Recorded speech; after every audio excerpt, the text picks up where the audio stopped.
Shalom saudara yang dikasihi Tuhan. Mari saya ajak untuk siapkan hati kita untuk menghadap kepada Tuhan, kita berdoa. Kami mengucap syukur Tuhan Yesus buat hari ini. Kami ada hari ini Tuhan, semua karena kebaikan Tuhan dalam hidup kami. Itu semua karena anugerah Tuhan dalam hidup kami. Terima kasih Tuhan Yesus.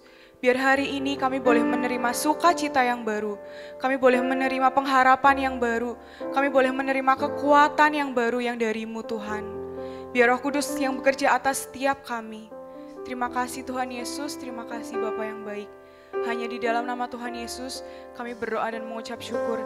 Yang percaya katakan amin. Mari saya undang untuk bangkit berdiri. Sama-sama kita nyatakan iman kita. Tuhan Yesus adalah Tuhan yang hidup. Tuhan yang tak pernah meninggalkan umat-Nya.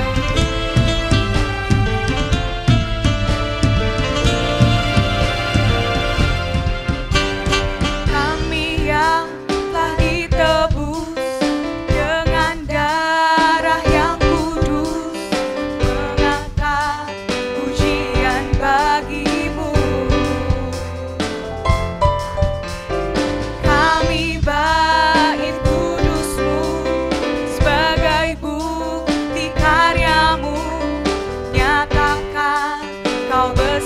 dan hidup. Berlari sampai tujuan, mendapatkan mahkota kekal. Kami terima kuasa-Mu Tuhan, kami terima kemenangan yang Engkau sediakan untuk kami bawa di setiap langkah.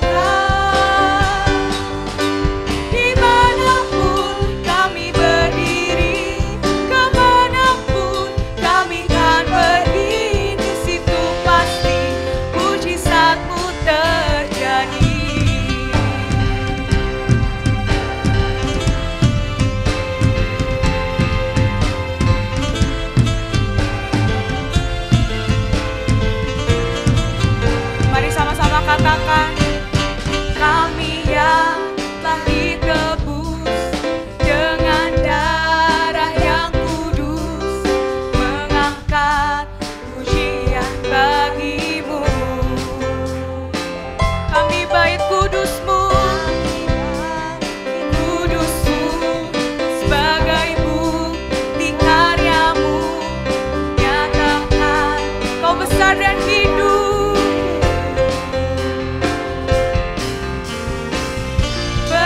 Sampai tujuan, mendapatkan mahkota kekal.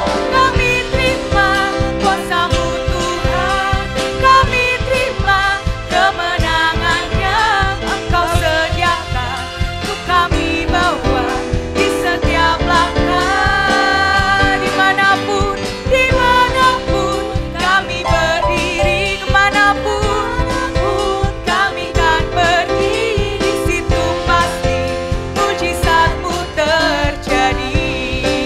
Mari sama-sama terima. Kami terima kuasa-Mu Tuhan, kami terima kemenangan yang Engkau sediakan untuk kami bawa di setiap langkah.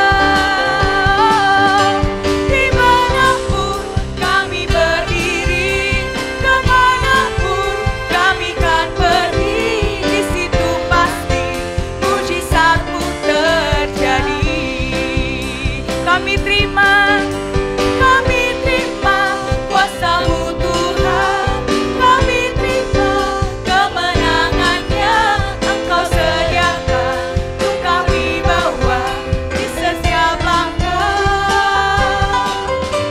Dimanapun kami berdiri, kemanapun kami pergi, di situ pasti mujizat-Mu terjadi.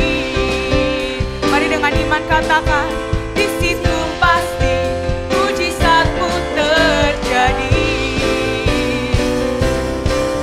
Di situ pasti mujizat-Mu terjadi.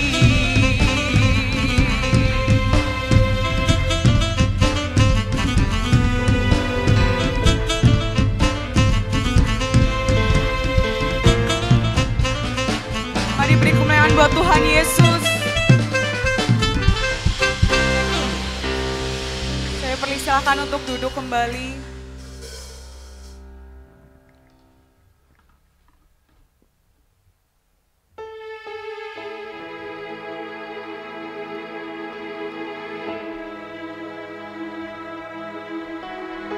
Percaya Tuhan, Kau Tuhan yang besar,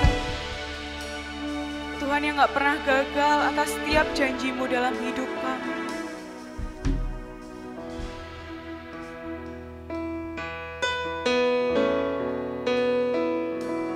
Ku hidup karena percaya Kau yang berjanji setia, pengharapanku selalu ada di dalam-Mu. Ku tidak akan menyerah meski dalam kesesatan. Suruh hidupku dalam genggaman-Mu.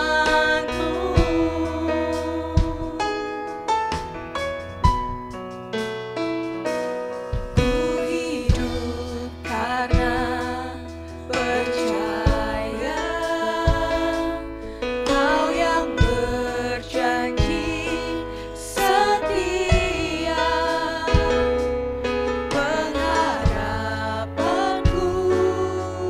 selalu ada di dalam-Mu. Ku tidak akan menyerah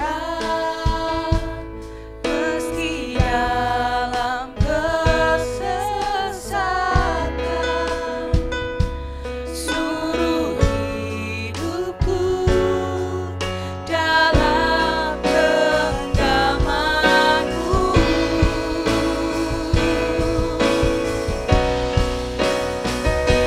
Aku punya Tuhan yang besar, yang tak berjanji dan sanggup menggenapi.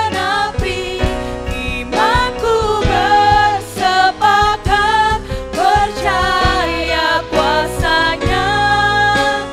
Ku terima sekarang kemenangan dari-Mu. Ku hidup karena percaya, ku hidup karena percaya Kau yang berjanji, setia, pengharapanku selalu ada di dalam-Mu. Ku tidak akan menyerah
kasih setiamu dalam hidup kami, buat pemeliharaan Tuhan dalam hidup kami, untuk tuntunan Tuhan di dalam hidup kami. Terima kasih Tuhan Yesus.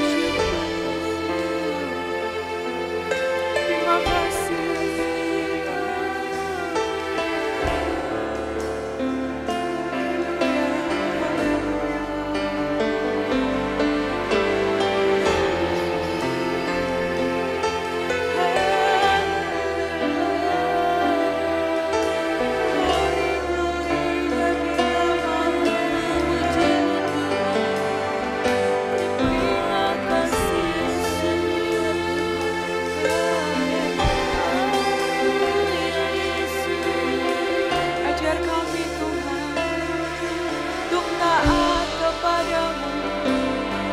Percaya penuh pada tuntunanmu Tuhan. Yesus, Yesus, Yesus.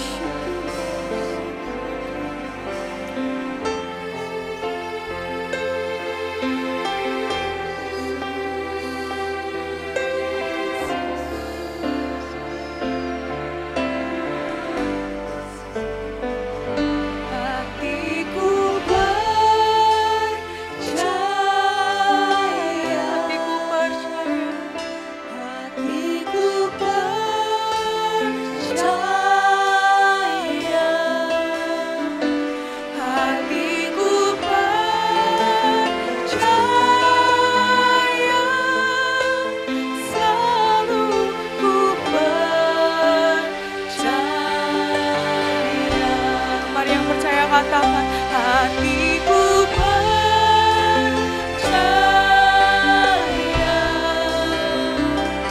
hati kami percaya Tuhan, hatiku percaya, selalu ku percaya, hatiku percaya, hatiku percaya, hatiku percaya, hatiku percaya, selalu ku percaya.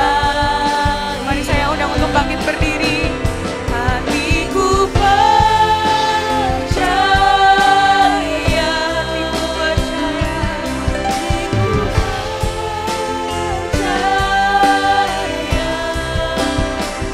hatiku percaya, selalu ku percaya. Mari sekali lagi dengan lebih sungguh arahkan hati kita kepada Tuhan. Katakan, kami percaya bahwa Engkau pribadi yang setia. Thank you Jesus. hatiku Percaya, selalu ku percaya, selalu ku percaya, selalu ku percaya.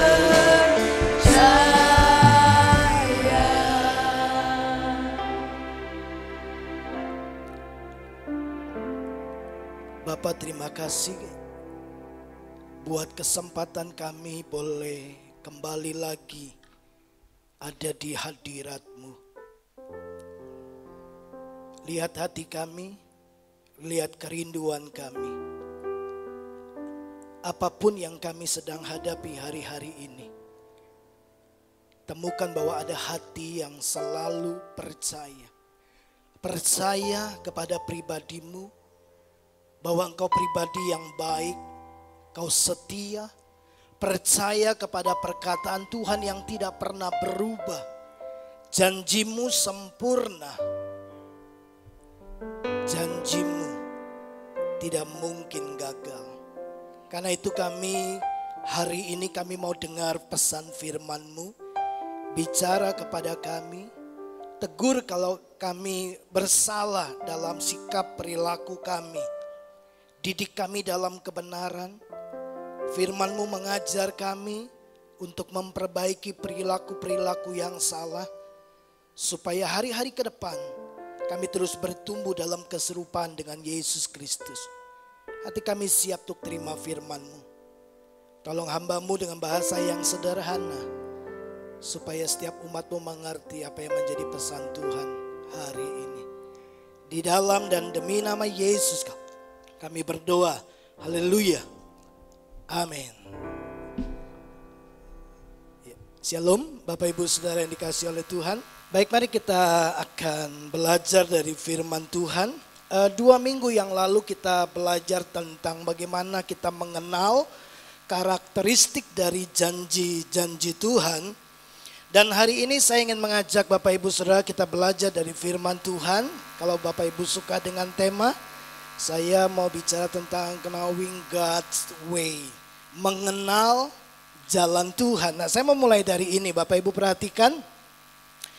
Semakin banyak seseorang mengetahui kebenaran atau janji Tuhan, bukanlah jaminan ia akan kuat dalam menghadapi berbagai kesulitan dalam kehidupan. Sekali lagi, semakin banyak orang tahu tentang firman Tuhan, tahu janji Tuhan, itu bukan merupakan jaminan bahwa dia akan kuat hadapi situasi yang sulit. Hari-hari ini kita masuk dalam masa-masa yang sukar. Ini tepat seperti apa yang dituliskan oleh Paulus kepada Timotius dalam 2 Timotius pasal yang ketiga. Bahwa pada hari-hari terakhir akan datang masa-masa yang sukar. Kita harus akui ini masa-masa yang sulit di masa pandemi ini. Nah Bapak Ibu, kenapa saya katakan bahwa semakin banyak kita tahu janji firman Tuhan, bukanlah sebuah jaminan bahwa kita akan kuat jalani kehidupan yang penuh dengan kesulitan, penuh tantangan, penuh dengan persoalan. Kita tahu bahwa Tuhan itu baik. Kita tahu bahwa Tuhan setia dengan janjinya. Firman-Nya itu sempurna. Firman-Nya tidak mungkin gagal. 2 minggu lalu kita belajar bahwa tidak ada satupun kekuatan di dalam dunia ini yang bisa menggagalkan Tuhan untuk menggenapi janjinya terjadi dalam hidup kita. Namun ketika kita bertemu, kita melihat kondisi yang buruk.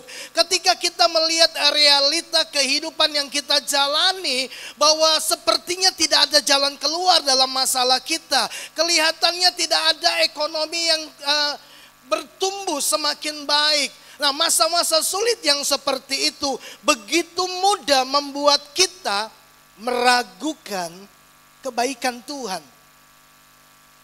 Begitu mudah membuat kita merasa tidak yakin lagi kalau Tuhan itu ada di pihak kita. Kita begitu mudah waktu kita dipertontonkan dengan kondisi yang memburuk, dengan ekonomi yang mengalami penurunan, dengan bisnis yang mengalami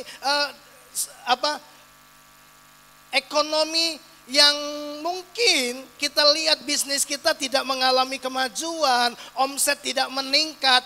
Itu justru kondisi-kondisi gitu menjadi sebuah tantangan untuk kita tetap mempercayai Tuhan.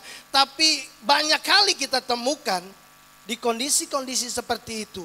Kita tahu janji Tuhan, tapi kita begitu mudah merasa takut, kita khawatir ketika kita menemukan bahwa keadaan yang sedang kita lihat itu tidak juga berangsur-angsur membaik. Nah Bapak Ibu yang dikasih oleh Tuhan, perhatikan ini. Tekanan kehidupan yang berat yang berlangsung lama, itu seringkali membuat sebagian orang mulai kehilangan keyakinan bahwa Tuhan itu baik. Tuhan menyertai dia. Kalau Tuhan baik, kenapa Tuhan mengizinkan keadaan seperti ini? Kalau Tuhan mengasihi saya, kenapa Tuhan membiarkan kondisi keluarga saya berlangsung dalam keadaan yang sulit hari demi hari, bulan demi bulan? Orang mulai bukan lagi bertanya kepada Tuhan, tapi mulai mempertanyakan Tuhan dan mempertanyakan janji Tuhan dalam kehidupannya. Tekanan yang berat, depresi, persoalan yang tidak kunjung selesai seringkali membuat kita bukan bertanya kepada Tuhan apa yang harus saya lakukan, tapi orang mulai datang kepada Tuhan dan meragukan janjinya, mempertanyakan kesetiaan Tuhan, mempertanyakan kebaikan Tuhan. Nah, Bapak Ibu yang dikasih oleh Tuhan, padahal kita tahu bahwa firman Tuhan berkata di dalam Daniel 11 ayat 32. Bapak Ibu bisa lihat di depan. Daniel mendapat sebuah penglihatan tentang kondisi akhir zaman. Nah, salah satu yang dilihat oleh Daniel, ya, yang Tuhan beritahukan kepada Daniel, dalam penglihatannya Daniel melihat begini, ada satu umat yang mengenal Allahnya itu akan tetap kuat dan bertindak. Pasal 11 ini sebuah penglihatan Daniel tentang akhir zaman. Nah, dia melihat begini, tantangan itu begitu berat, pekerjaan kuasa kegelapan begitu gencar atas hidup orang-orang percaya. Ya, ada begitu banyak orang mulai mengkhianati perjanjian-perjanjian mereka dengan Tuhan.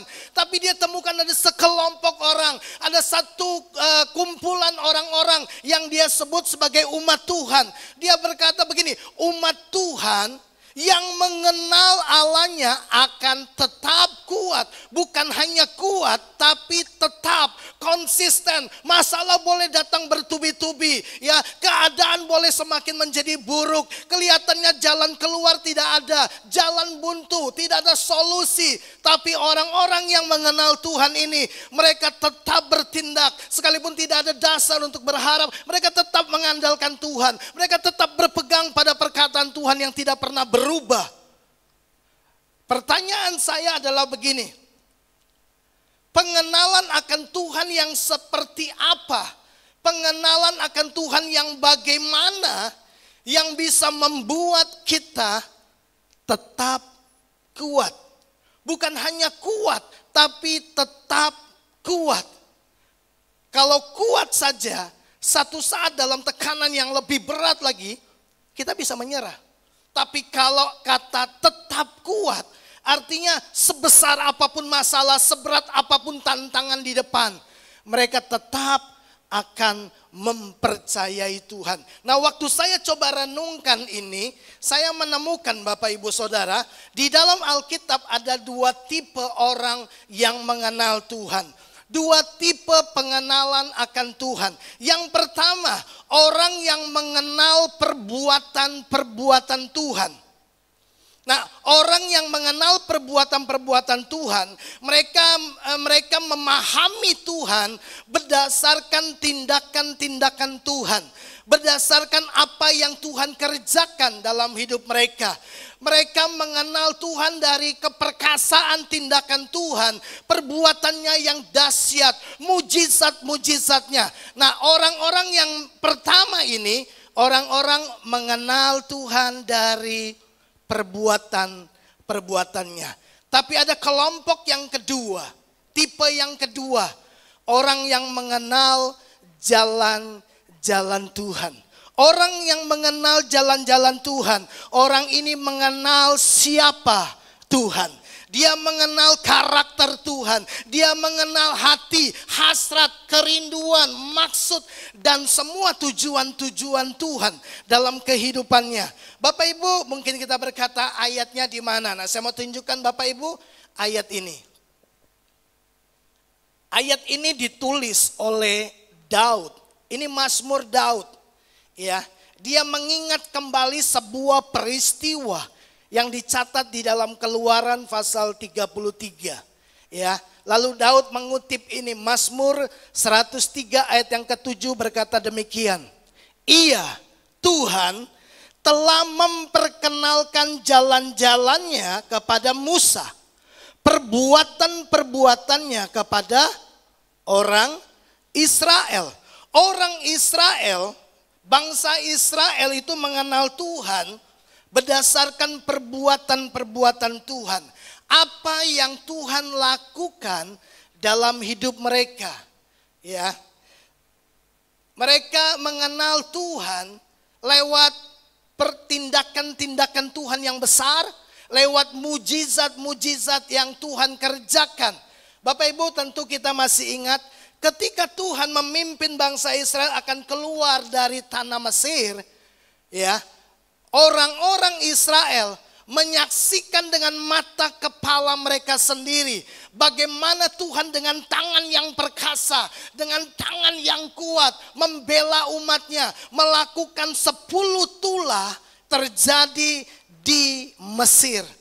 Sementara Mesir mengalami tulah, mengalami penghukuman Tuhan, mengalami perlakuan yang Tuhan sedang buat, yang dimana Tuhan membuat pembedaan antara orang Israel dengan orang Mesir. Tulah terjadi di seluruh tanah Mesir, tapi tidak terjadi di tanah Goshen di mana orang Israel tinggal. Mereka melihat 10 tulah terjadi atas Mesir, tapi tidak terjadi atas mereka. Mereka melihat bagaimana semua anak sulung mati di Mesir. Bahkan anak binatang-binatang yang sulung, keturunan yang sulung itu mati semua. Tapi itu tidak terjadi di lingkungan kelompok orang-orang Israel. Mereka menyaksikan perbuatan Tuhan yang besar. Tidak hanya itu, dengan mata kepala mereka sendiri mereka melihat begini, bagaimana laut terbelah, mereka berjalan di tanah yang kering, sementara tembok kiri kanan itu air. Mereka melihat perbuatan Tuhan yang hebat. Apakah sampai di situ? Tidak. Setiap hari mereka melihat bagaimana tiang awan di siang hari memimpin mereka, membuat mereka supaya tidak kepanasan, teduh di bawah tiang awan. Kalau malam hari ada tiang api yang memimpin mereka, sehingga mereka tidak kedinginan, mereka hangat. Mereka melihat perbuatan Tuhan yang luar biasa. Mereka sangat senang melihat perbuatan Tuhan. Mereka sangat kagum melihat mujizat-mujizat yang Tuhan buat. Tapi sayangnya Bapak Ibu, umat Israel, bangsa pilihan Tuhan ini tidak suka untuk lebih mendekat kepada Tuhan. Kalau kita membaca di dalam Keluaran pasal yang ke-20, Bapak Ibu akan temukan di dalam ayat 18 sampai 21. Tuhan mau bicara kepada bangsa Israel. Ya, saya bacakan ini buat Bapak Ibu Saudara, Keluaran 20 ayat yang ke-18 berkata demikian. Seluruh bangsa itu menyaksikan guru mengguntur, kilat sambung menyambung, sangkakala berbunyi dan gunung berasap. Maka bangsa itu takut dan gemetar dan mereka berdiri jauh-jauh. Selanjutnya mereka berkata kepada Musa, Musa, kamu saja yang bicara kepada Tuhan. Nanti kamu ngomong ke kami akan turuti apa yang kamu mau. Kami tidak mau mendekat kepada Tuhan. Lalu mereka mengambil posisi menjauh, berdiri jauh-jauh dari tempat di mana Tuhan mau berbicara kepada mereka. Tuhan mau menyatakan isi hatinya. Tuhan mau menunjukkan jalan-jalannya kepada bangsa Israel. Tapi mereka tidak mau. Mereka cukup puas mengenal Tuhan dari perbuatannya yang besar. Ketika mereka melihat guntur, ketika mereka melihat kilat sambung menyambung, bunyi sangkakala, gunung berasap, mereka melihat. Perhatikan begini, ya. Israel mengenal Tuhan dari apa yang mereka lihat tentang perbuatan Tuhan. Nah Bapak Ibu, kita harus tahu ketika mereka melihat ada kilat ya yang sambung menyambung, ada suara gemuruh dari guntur, ya ada suara sangkakala, tidak tahu siapa yang tiup. Mereka bukannya mau mendekat dan menjadi kagum kepada Tuhan. Karena orang yang mencoba mengenal Tuhan dari perbuatannya selalu membuat kesimpulan seperti ini. Kalau apa yang dilihat itu kelihatannya mengerikan, menakutkan, maka mereka berpikir itu bukan hal yang baik. Mereka berharap Tuhan datang dengan suara angin sepoi-sepoi, ya. Tapi ketika Tuhan datang dengan keadaan, dengan kedahsyatan yang luar biasa, mereka justru menjadi takut. Dari situ saya belajar Bapak Ibu Saudara, bahwa orang-orang yang mengenal Tuhan berdasarkan perbuatannya, itu artinya begini, mereka mencoba memahami Tuhan berdasarkan peristiwa dan kejadian yang mereka lihat. Kalau keadaan itu baik, maka mereka akan berkata begini, Tuhan baik. Tapi kalau keadaan yang mereka lihat, yang mereka temukan, yang mereka sedang jalani itu tidak baik, maka mereka memaknai Tuhan itu tidak baik.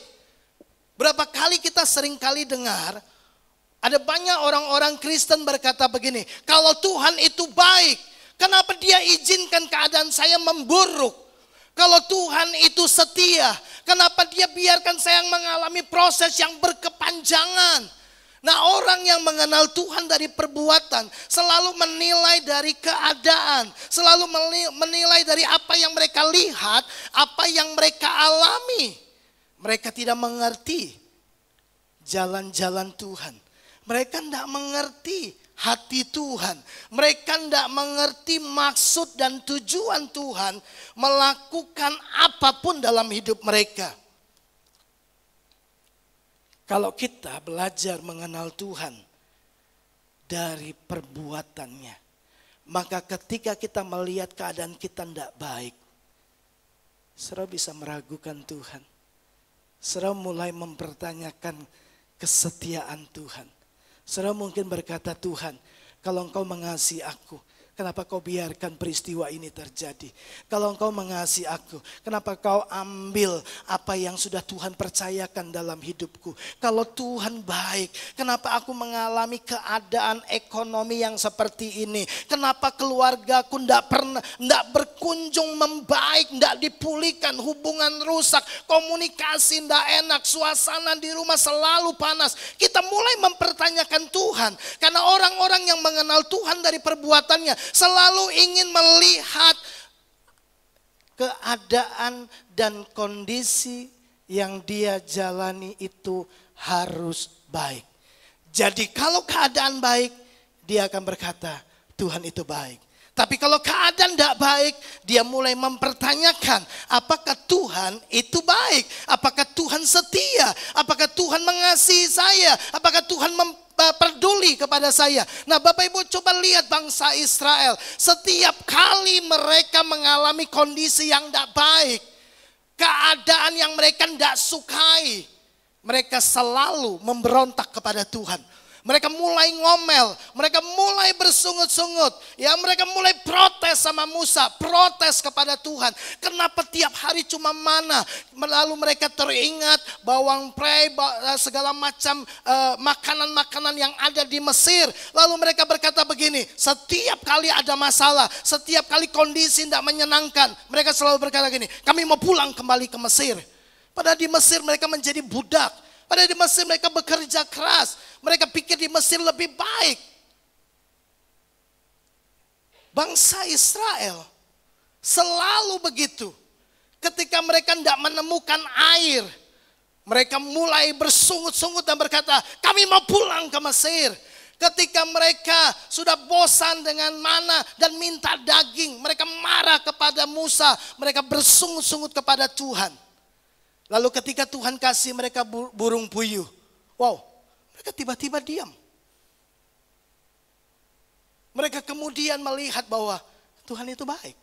Tapi ketika mereka sampai di Marah, lalu mereka temukan air itu pahit, mereka mulai marah lagi. Saudara lihat, pengenalan mereka kepada Tuhan hanya didasarkan oleh perbuatan-perbuatan Tuhan. Kalau Tuhan baik, itu berarti keadaan saya baik-baik saja, ya. Ekonomi baik-baik saja, keluarga baik-baik saja. Tapi kalau keluarga saya bermasalah, ekonomi bermasalah, bisnis bermasalah, maka kita mulai meragukan kebaikan Tuhan, kesetiaan Tuhan. Kenapa? Sederhana Bapak Ibu. Karena mereka mengenal Tuhan hanya dari perbuatannya. Tapi berbeda dengan Musa. Alkitab berkata, Tuhan memperkenalkan jalan-jalannya kepada Musa. Kata jalan itu menggunakan kata derek. Ya, kata derek memiliki arti yang pertama memang jalan, tapi juga bicara tentang cara. Ya, kata jalan Tuhan memperkenalkan kepada Musa cara dia bekerja, cara dia memimpin. Kata derek juga bicara tentang arahan, direction. Bicara bagaimana Tuhan memimpin, mengarahkan Musa. Kata derek juga bicara tentang karakter, bicara tentang sifat Tuhan. Bapak Ibu, Musa mengenal Tuhan dari jalan-jalannya. Nah, saya mau kita membaca satu ayat. Saya ingin baca ini buat Bapak Ibu Saudara. Tidak ada di slide, tapi saya bacakan buat Bapak Ibu Saudara. Keluaran 33 ayat yang ke-13. Ini percakapan Musa dengan Tuhan. Keluaran 33 ayat 13 berkata demikian. Maka sekarang jika aku kiranya mendapat kasih karunia di hadapanmu, beritahukanlah kiranya jalanmu kepadaku sehingga aku mengenal engkau. Supaya aku tetap mendapat kasih karunia di hadapanmu. Ingatlah bahwa bangsa ini umatmu. Bapak Ibu yang dikasihi oleh Tuhan, Musa minta kepada Tuhan, Tuhan, kalau aku beroleh kasih karuniamu, tunjukkan jalanmu, tunjukkan jalan-jalanmu, supaya aku mengenal engkau, supaya aku mengerti cara Tuhan memimpin, supaya aku mengerti pola Tuhan berkarya, supaya aku mengerti cara Tuhan bertindak, waktu Tuhan bertindak, aku mengerti hati Tuhan, aku mengerti hasrat Tuhan, aku mengerti karakter Tuhan, aku mengerti apa yang menjadi maksud dan tujuan Tuhan. Musa enggak tertarik dengan perbuatan Tuhan yang besar, karena dia tahu memang dia Tuhan yang besar, tapi dia ingin tahu siapa Tuhan itu. Dia ingin mengenal pribadinya lewat jalan-jalannya. Nah, Bapak Ibu yang dikasih oleh Tuhan, ketika Musa bertemu dengan Tuhan, cara hidupnya itu langsung berubah. Musa menjadi pribadi yang sangat suka mendekat kepada Tuhan. Pernah baca di dalam Alkitab? Ketika Musa menghadapi masalah lalu dia berkata gini, ayo kita pulang ke Mesir. Enggak pernah. Padahal Bapak Ibu coba kalau kita bayangkan. Setelah di padang gurun mereka keluar dari Mesir. Lalu kemudian keadaan tidak baik. Lalu Musa berkata gini, kita kembali ke Mesir. Bapak Ibu bisa bayangkan.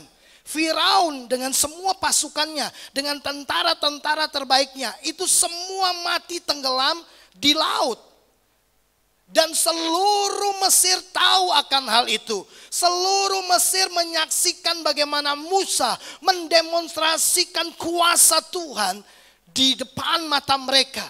Kebayang enggak kalau Musa kembali ke Mesir? Saya percaya seluruh Mesir akan takut.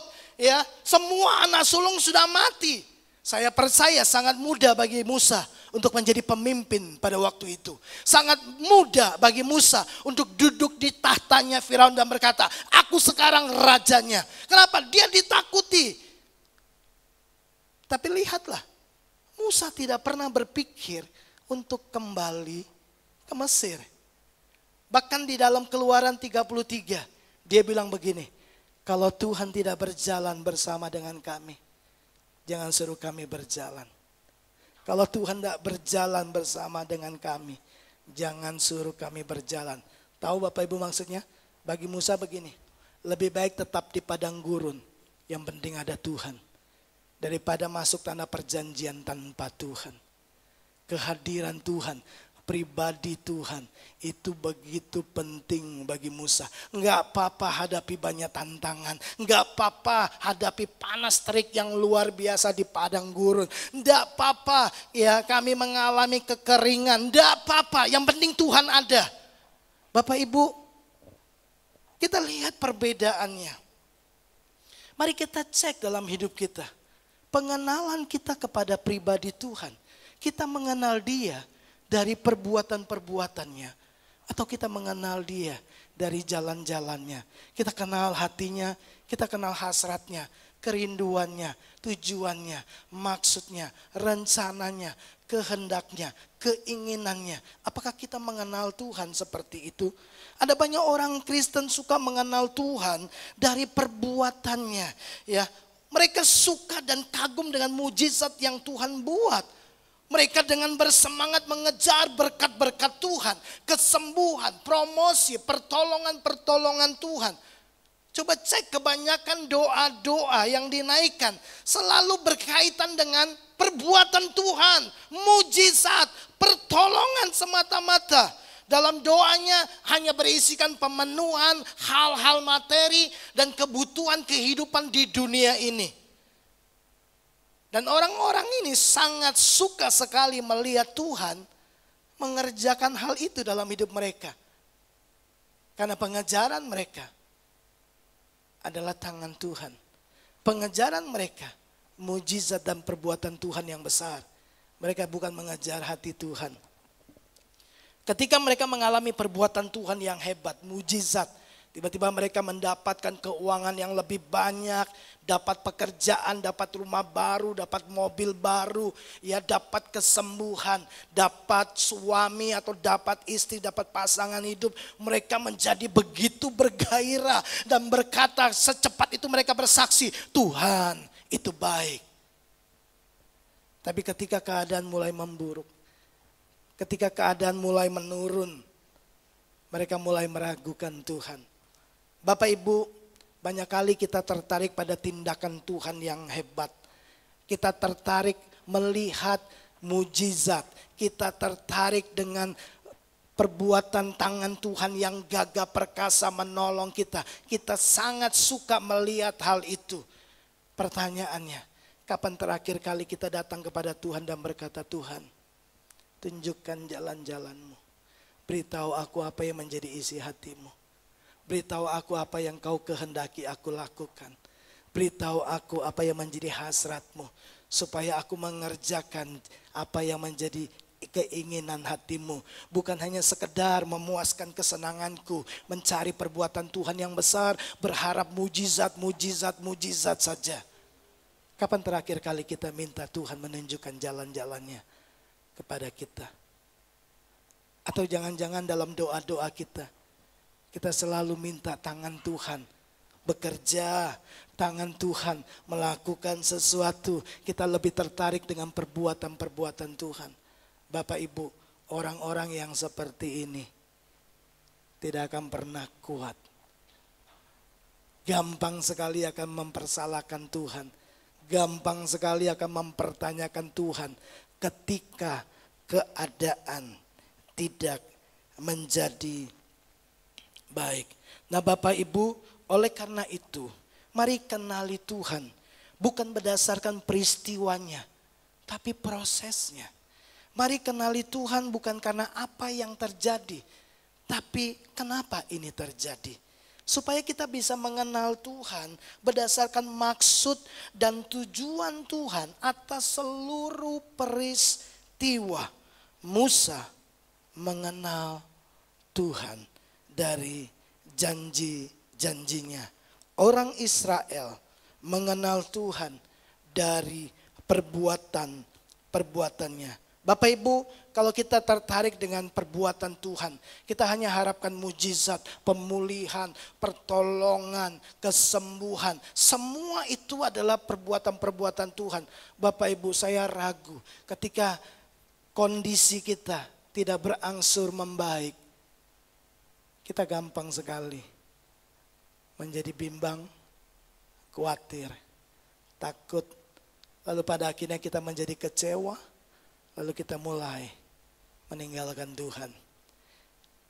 Di dalam 2 Korintus pasal yang ke-5, ayat yang ke-7. Mari dengarkan nasihat Rasul Paulus. Dia berkata demikian, sebab hidup kami ini adalah hidup karena percaya, bukan karena melihat. Sekali lagi, sebab hidup kami ini adalah hidup karena percaya, bukan karena melihat. Karena apa yang kita lihat begitu gampang sekali berubah. Hari ini yang kita lihat baru, besok sudah lama. Hari ini yang kita lihat kuat, dalam waktu sekejap bisa tumbang. Amerika disebut negara adidaya, tapi sekarang tumbang. Ekonomi mengalami resesi, Singapura mengalami resesi, Australia mengalami resesi. Ada banyak negara-negara mengalami resesi hanya karena satu masalah, virus corona.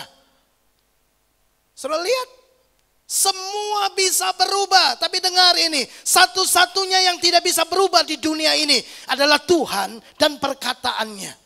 Itu sebabnya Paulus bilang begini, hidup kami adalah hidup karena percaya. Kita sudah belajar kata percaya menggunakan kata pistis dan pisteo. Yang memiliki arti gini, keyakinan yang kuat, keyakinan yang teguh kepada pribadi Tuhan.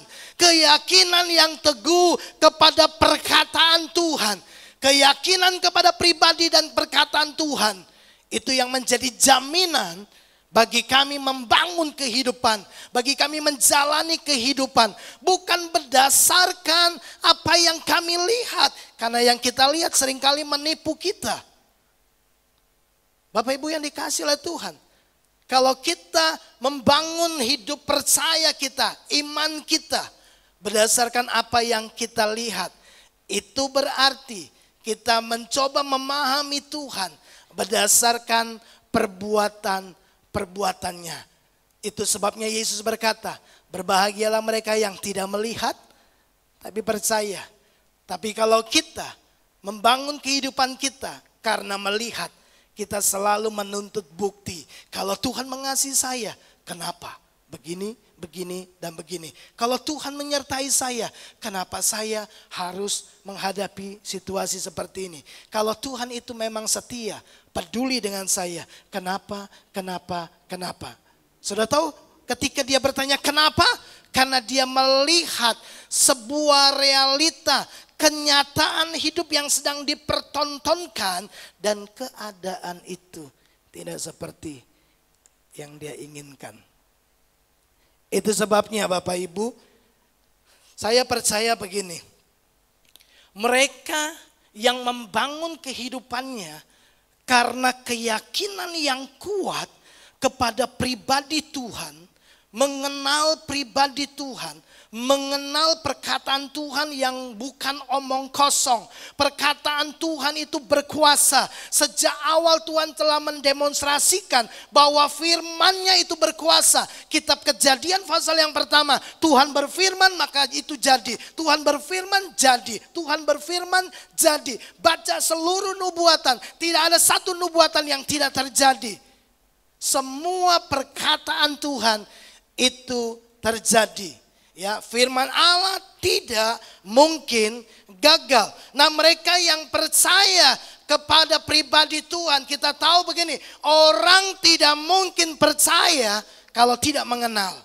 Pengenalan kita ya akan menentukan kepercayaan kita. Makin dalam, makin tinggi, makin level pengenalan kita kepada Tuhan makin tinggi, maka level kepercayaan kita kepada Tuhan juga akan semakin tinggi. Karena level pengenalan dan level kepercayaan itu berjalan selaras bersamaan. Itu sebabnya saya percaya begini. Paulus berkata hidup kami bangun karena kami mengenal Tuhan. Kami mengenal pribadinya. Kami kenal seluruh firman-Nya. Itu adalah perkataan yang penuh kuasa. Nah, Bapak Ibu yang dikasih oleh Tuhan. Mereka yang hidup karena percaya. Mereka itu adalah orang-orang yang mengenal pribadi Tuhan. Mereka tahu perkataannya ya dan amin. Mereka juga percaya, mereka juga mengenal Tuhan dari cara Tuhan bekerja, dari waktunya Tuhan bertindak. Kalau kita mengenal jalan-jalan Tuhan Bapak Ibu, percayalah gini, saudara akan mengenal pribadinya. Saudara akan tahu pola Tuhan berkarya. Saudara tahu waktu-waktu Tuhan bertindak itu seperti apa. Kita mengerti kesetiaan Tuhan, karakter Tuhan, cara kerja Tuhan. Maka dengar ini baik-baik. Kita tidak akan pernah membiarkan keadaan yang memutuskan hidup kita. Tapi Tuhanlah yang akan memutuskan. Dan apa kata Tuhan itulah yang akan terjadi dalam kehidupan kita. Apa yang sedang dilaporkan oleh penglihatan mata kita, itu sama sekali tidak akan pernah melemahkan iman kita. Kenapa? Karena kita mengenal Tuhan, bukan hanya dari perbuatannya. Kita mengenal Tuhan dari jalan-jalannya. Bagaimana cara Tuhan memimpin, apa maksud dan tujuan Tuhan mengizinkan segala sesuatu. Nah, Bapak Ibu perhatikan begini. Orang-orang yang mengenal jalan-jalan Tuhan, itu tahu bahwa Tuhan tidak akan pernah mengizinkan sesuatu terjadi atas hidup kita tanpa Ia memiliki tujuan. Sekali lagi, orang yang mengenal jalan-jalan Tuhan, tahu apa yang menjadi maksud dan hati Tuhan. Tahu apa yang menjadi karakter Tuhan. Mereka tahu cara Tuhan bekerja, cara Tuhan melakukan menggenapi janjinya. Nah, orang-orang seperti ini, mereka tahu bahwa Tuhan tidak akan mengizinkan apapun terjadi dalam hidup kita tanpa Dia punya tujuan. Makanya orang yang tahu jalan-jalan Tuhan bukan melihat apa yang terjadi, tapi mereka mencoba memahami apa maksud dan tujuan Tuhan dari peristiwa yang sedang terjadi dalam hidup mereka. Cara melihat, cara menilainya berbeda. Orang yang menilai dari perbuatan Tuhan berkata begini, kenapa ya kalau Tuhan baik keadaanku jadi begini? Kenapa ya Tuhan mengizinkan tokoku sepi? Kenapa Tuhan mengizinkan corona datang ke Indonesia? Kenapa Tuhan izinkan corona menyentuh kehidupan keluargaku? Banyak pertanyaan, kenapa? Karena sederhana, karena mereka menilai dari perbuatan. Mereka melihat dari apa yang terjadi. Tapi orang-orang yang mengenal jalan-jalan Tuhan, mereka tahu bahwa Tuhan punya maksud dan tujuan. Mereka tahu caranya Tuhan bekerja. Orang-orang yang mengenal jalan-jalan Tuhan, mereka tahu bahwa Tuhan tidak bertindak tanpa agenda. Tuhan tidak bertindak sembarangan. Dia bergerak dalam waktunya. Kalau saudara mengerti dan mengenal Tuhan, saudara akan tahu semua peristiwa yang Tuhan izinkan dalam hidup saudara, Dia selalu punya maksud dan tujuan. Bapak Ibu, mari kita coba lihat peristiwa ini. Kalau Bapak Ibu lihat gambar ini, kira-kira peristiwa apa ini? Dicatat dalam Yohanes pasal 11. Yesus membangkitkan Lazarus yang sudah mati, ada di kubur berapa hari? 4 hari. Yesus bukan lagi membangkitkan mayat, tapi sudah mulai bisa jadi itu bangkai. Karena sudah terjadi pembusukan 4 hari. Ya, kalau Bapak Ibu seringkali terlibat dalam pelayanan kematian, selalu dipesankan begini. Kalau mau tutup peti jangan lewat dari 24 jam. Kalau lewat dari 24 jam harus disuntik ya, formalin untuk buat supaya bisa bertahan. Ya, tapi kalau tidak disuntik formalin 24 jam sudah harus tutup. Sebab apa? Sudah terjadi proses pembusukan. Ya, makin lama makin bau. Ya, lewat dari 24 jam ya. Saudara akan mulai cium aroma-aroma itu. Terjadi pembusukan di dalam. Nah, Lazarus sudah 4 hari. Tapi yang saya mau tunjukkan kepada Bapak Ibu Saudara gini. Tuhan itu tidak pernah bertindak sembarangan. Dia tidak pernah mengizinkan sesuatu terjadi tanpa Dia punya tujuan. Dia tidak pernah melakukan sesuatu di luar waktu-waktunya Dia. Dia bekerja dalam waktunya. Waktu Maria dan Marta mengirimkan surat kepada Yesus. Sudah tahu tujuannya? Supaya Yesus segera datang. Kenapa? Lazarus sedang sakit keras. Mereka tulis gini, yang engkau kasihi sedang sakit keras. Mereka berharap Yesus segera datang. Mereka punya kebutuhan yang mendesak. Ini keadaan yang kritis. Kalau Yesus datang, selesai. Kalau Yesus ada, dia pembuat mujizat. Dia pelaku perbuatan-perbuatan yang ajaib. Tidak ada yang dia tidak bisa lakukan. Yesus bisa lakukan. Mereka mengenal Tuhan dari perbuatannya yang besar. Coba lihat waktu Yesus datang, Marta bilang gini, Guru, seandainya engkau ada di sini, tidak akan mati. Bisa lihat? Karena Tuhan perkasa dalam perbuatannya. Dia bisa buat mujizat. Tapi Yesus sedang mau didik Maria dan Marta supaya mereka mengenal jalan-jalan Tuhan. Apa maksud Tuhan? Apa tujuan Tuhan? Bapak Ibu, lalu Yesus bilang sama Marta begini, Marta, jika engkau percaya, engkau akan melihat kemuliaan Tuhan. Betul? Kalau engkau percaya, kau akan melihat. Tapi Marta maunya melihat dulu, baru percaya. Thomas kan begitu. Sebelum aku mencucukkan jariku ke telapak tangannya dan ke lumbungnya, sekali-kali aku tidak akan percaya. Saudara yang mana? Tapi Yesus itu baik. Dia tidak mau saudara cuma kenal dia dari perbuatannya yang hebat. Dia mau didik Maria dan Marta supaya mereka mengenal Tuhan dari jalan-jalannya. Apa tujuannya, apa maksudnya. Bapak Ibu, ketika terima surat itu, Yesus sengaja tinggal beberapa hari lagi. Padahal keadaan mendesak. Mereka butuh Yesus segera lakukan sesuatu. Yesus harus segera tolong. Ini masalah kritis, ini masalah nyawa. Yesus harus datang, Yesus harus lakukan sesuatu. Tapi Yesus sama sekali tidak bergeming dengan agendanya. Dia nggak pernah bertindak sembarangan. Dia punya tujuan. Dia tahan beberapa hari lagi. Kemudian dia berkata kepada murid-muridnya, yuk kita ke rumahnya Maria dan Marta. Sebab Lazarus sudah mati. Loh, kok malah ditunggu matinya? Bapak Ibu, lihatlah. Keadaan atau kebutuhan yang paling mendesak sekalipun dari hidup kita tidak akan pernah bisa mengubah agenda Tuhan. Tuhan bekerja di dalam waktunya. Dia bekerja tidak pernah terlalu cepat, juga tidak pernah terlambat.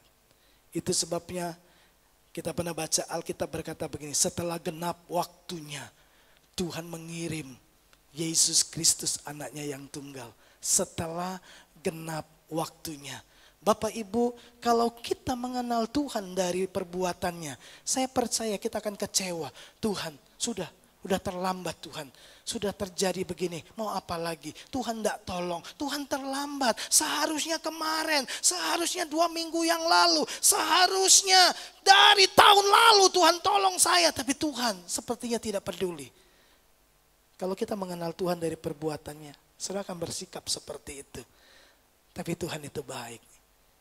Dia mau ajar kepada Maria dan Marta bahwa apa yang dia izinkan itu terjadi supaya Tuhan dipermuliakan. Lazarus dibangkitkan, orang melihat bagaimana Tuhan itu nyata di dalam kehidupan mereka. Bapak Ibu yang dikasihi oleh Tuhan, mari saya tunjukkan peristiwa yang kedua. Setelah itu kita akan selesai. Orang-orang yang mengenal jalan-jalan Tuhan, dia tahu bahwa Tuhan tuh tidak akan melakukan sesuatu atau mengizinkan sesuatu kalau dia tidak punya tujuan. Oke? Lalu dia tidak bertindak sembarangan, dia punya agenda, dia bergerak dalam waktunya. Nah, perhatikan ya, kalau Bapak Ibu lihat ini kisah tentang Yusuf dengan juru minum dan juru roti. Ya. Nah, di dalam Kejadian 40 ayat 23 dikatakan demikian. Tetapi Yusuf tidaklah diingat oleh kepala juru minuman itu. Kalimat selanjutnya, ia melupakan Yusuf. Ya, setelah Yusuf mengartikan mimpinya, Dan mimpinya itu benar-benar terjadi, dia kembali lagi boleh melayani Firaun. Karena sebelumnya dia melakukan kesalahan dan harus masuk sel. Di sel itu dia ketemu Yusuf, dia mendapat mimpi. Yusuf mengartikan mimpinya dan sekaligus Yusuf titip pesan bilang begini, jangan lupa sama aku ya, beritahu sama Firaun bahwa aku sebenarnya tidak layak ada di tempat ini. Aku tidak bersalah, aku. Dia banyak bicara akunya. Ya, dan Tuhan izinkan. Ya, 2 tahun dia dilupakan. Setelah lewat 2 tahun lamanya, ya ini Kejadian 40 ayat 23 ini ayat terakhir, kemudian Kejadian 41 ayat 1, setelah lewat 2 tahun lamanya bermimpilah Firaun. Bapak Ibu, waktu Firaun bermimpi, lalu kemudian kepala juru minuman bilang gini, oh aku ingat waktu aku di penjara, dia bilang begini kan, ada seorang Ibrani, aku bermimpi lalu dia artikan mimpiku dan mimpiku terjadi. Singkat cerita, Bapak Ibu dengar ini baik-baik. Singkat cerita, lalu kemudian Yusuf dibawa keluar bertemu dengan Firaun. Kita tahu kan ceritanya? Kemudian Yusuf dilantik sebagai pejabat tinggi di Mesir setelah dia mengartikan mimpi itu. Dan mengartikan mimpi itu setelah 2 tahun. Yang saya mau tunjukkan kepada Bapak Ibu Saudara begini. 2 tahun. Ya. Tapi kalau Saudara pikirkan lagi, itu waktu yang tepat. Seandainya Yusuf diingat oleh juru minum itu. Lalu seminggu kemudian Yusuf keluar. Dan Firaun belum mimpi. Betul ya? Karena mimpinya 2 tahun kemudian. Kalau dia keluar 1 minggu setelah juru minum itu dikeluarkan dari penjara, maka Yusuf hanya keluar sebagai orang yang bebas. Dia tidak akan pernah bisa bertemu dengan Firaun. Dapatkah kita melihat bahwa Tuhan mengaturnya sedemikian rupa? Harus tunggu 2 tahun. Bisa jadi karena mungkin Yusuf belum siap. Yusuf terus mencoba mengandalkan orang lain untuk menyelesaikan masalahnya. Dia berharap kepada juru minuman ini. Ya, untuk apa? Keluarkan dia dari penjara. Tuhan tidak mau Yusuf mengandalkan manusia. Tuhan mau dia mengandalkan Tuhan. Dan untuk itu butuh waktu 2 tahun. Waktu saya baca kisah ini, saya tahu bahwa Tuhan tidak pernah mengizinkan sesuatu terjadi tanpa dia punya maksud. Di satu sisi Tuhan mau Yusuf berproses, bukan mengandalkan manusia lagi, tapi dia mengandalkan Tuhan. Nanti kalau Bapak Ibu baca, ketika dia ketemu sama Firaun, dia bilang begini, sekali-kali bukan aku, tapi Tuhan. Dia nggak lagi bicara tentang dirinya, dia bicara tentang Tuhan. Bapak Ibu, itu tujuan Tuhan. Orang yang mengerti jalan-jalan Tuhan, itu tahu, dia melihat seluruh proses kehidupannya dengan maksud dan tujuan Tuhan. Ingat waktu dia ketemu sama saudara-saudaranya, dia bilang begini, bukan kamu yang kirim aku ke sini, Tuhan. Coba lihat, awal-awal dia sempat teriak loh waktu dia di sumur supaya dia dikeluarkan. Itu ungkapan saudara-saudaranya waktu ketemu Yusuf. Ingat enggak waktu dia menjerit-jerit supaya kita keluarkan dia, supaya kita jangan lakukan ini kepada dia. Itu ditulis dalam Alkitab. Ya. Waktu dia di rumah Potifar, dia masih bilang sama istri Potifar, semuanya aku yang atur, aku dipercaya, aku masuk sel. Waktu di sel masih bilang aku nggak salah. Masih mengandalkan manusia, tambah 2 tahun. Begitu selesai 2 tahun pada waktunya Tuhan. Nggak butuh waktu lama, hanya hitungan detik saja, menit mungkin. Tiba-tiba dia jadi pemimpin tertinggi ya di Mesir setelah Firaun. Bahkan menurut saya dia lebih tinggi dari Firaun. Karena dia beritahu kepada saudara-saudaranya, aku menjadi bapak bagi Firaun. Apapun yang dikerjakan yang mau dilakukan oleh Firaun, dia akan datang bertanya kepada Yusuf, menurutmu seperti apa Yusuf? Yusuf bilang gini, kerjakan. Loh, siapa yang mimpin? Siapa yang dipimpin? Yusuf menjadi bapak bagi Firaun. Bapak Ibu, yang saya mau coba beritahu Bapak Ibu Saudara adalah begini. Bahwa orang-orang yang mencoba mengenal Tuhan dari jalan-jalannya selalu ingin melihat maksud dan tujuan Tuhan melakukan segala sesuatu. Tapi orang-orang yang mengenal Tuhan dari perbuatan selalu melihat situasi. Lebih mempercayai apa yang dilaporkan oleh matanya. Tuh lihat keadaan sepi, lu lihat toko sepi, lu lihat bisnis sekarang seret. Ya pokoknya semua yang dilihat itu dipercayai. Dia hidup kehidupannya dibangun dari apa yang dia lihat. Itu sebabnya begini, gampang ragu sama Tuhan. Gampang bimbang terhadap firman Tuhan. Ya percaya dengan laporan panca indera. Lalu mulai berkata gini, aku rasa Tuhan tidak peduli dengan saya. Loh, itu keliru besar. Perasaanmu menipumu. Perasaan bukan fakta. Berjalanlah dalam kepercayaan. Berjalan dalam iman. Hidup oleh percaya. Bukan oleh apa yang kita lihat. Mari coba hari ini kita coba cek. Saudara ada di tipe yang mana? Saudara kenal Tuhan dari perbuatannya atau dari jalan-jalannya.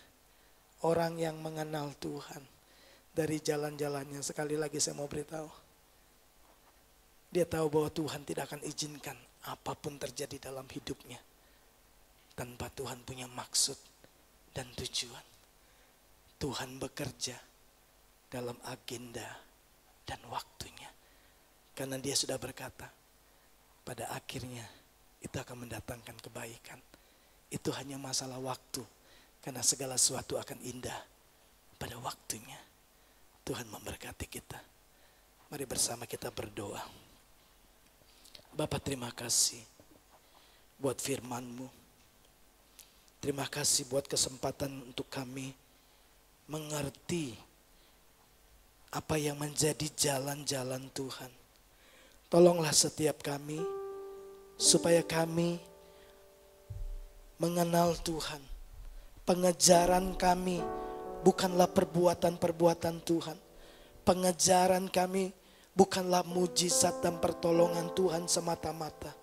Tapi kami mau berkata kepadamu seperti Musa berkata, Tuhan, tunjukkanlah jalan-jalan-Mu kepadaku supaya aku mengenal Engkau.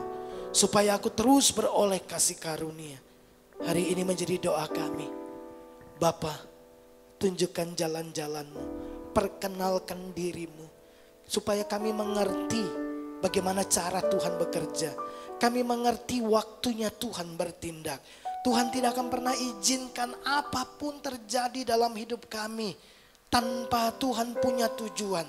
Tuhan tidak pernah mengirimkan badai, tapi Tuhan menggunakan badai untuk membawa kami lebih tinggi, terbang tinggi seperti Raja Wali. Tuhan tidak pernah melakukan sesuatu di luar agenda-Mu. Buatlah kami mengerti dan memahami apa yang menjadi maksud dan tujuan Tuhan. Supaya kami terus hidup dalam ucapan syukur. Kami hidup karena percaya, bukan karena melihat. Terima kasih buat firman-Mu. Di dalam dan demi nama Yesus kami berdoa. Amin. Mari Bapak Ibu kita selesaikan ibadah kita. Mari kita datang kepada Tuhan sekali lagi. Mari Bapak Ibu yang dikasihi oleh Tuhan, arahkan hatimu kepada Tuhan. Kekasih-kekasih Tuhan, pulanglah dan bawalah berkat yang terbaik daripada Allah Bapa, kasih sayang daripada Tuhan Yesus Kristus, kasih karunia dan kebenaran yang datang dari putranya yang tunggal Yesus Kristus, persekutuan yang erat dan intim di dalam rohnya yang kudus, yang akan memimpin hari-hari kita untuk terus mengerti, memahami, mengenal Tuhan dari jalan-jalannya, supaya kita tetap kuat dan bertindak dalam menghadapi situasi apapun. Pada akhirnya kita didapati sebagai orang-orang yang lebih daripada pemenang. Terimalah berkat Abraham, Ishak dan Israel, berkat yang disempurnakan di dalam Kristus Yesus Tuhan kita. Setiap kita yang percaya diberkati Tuhan. Mari sama-sama katakan amin. Tuhan memberkati kita semua.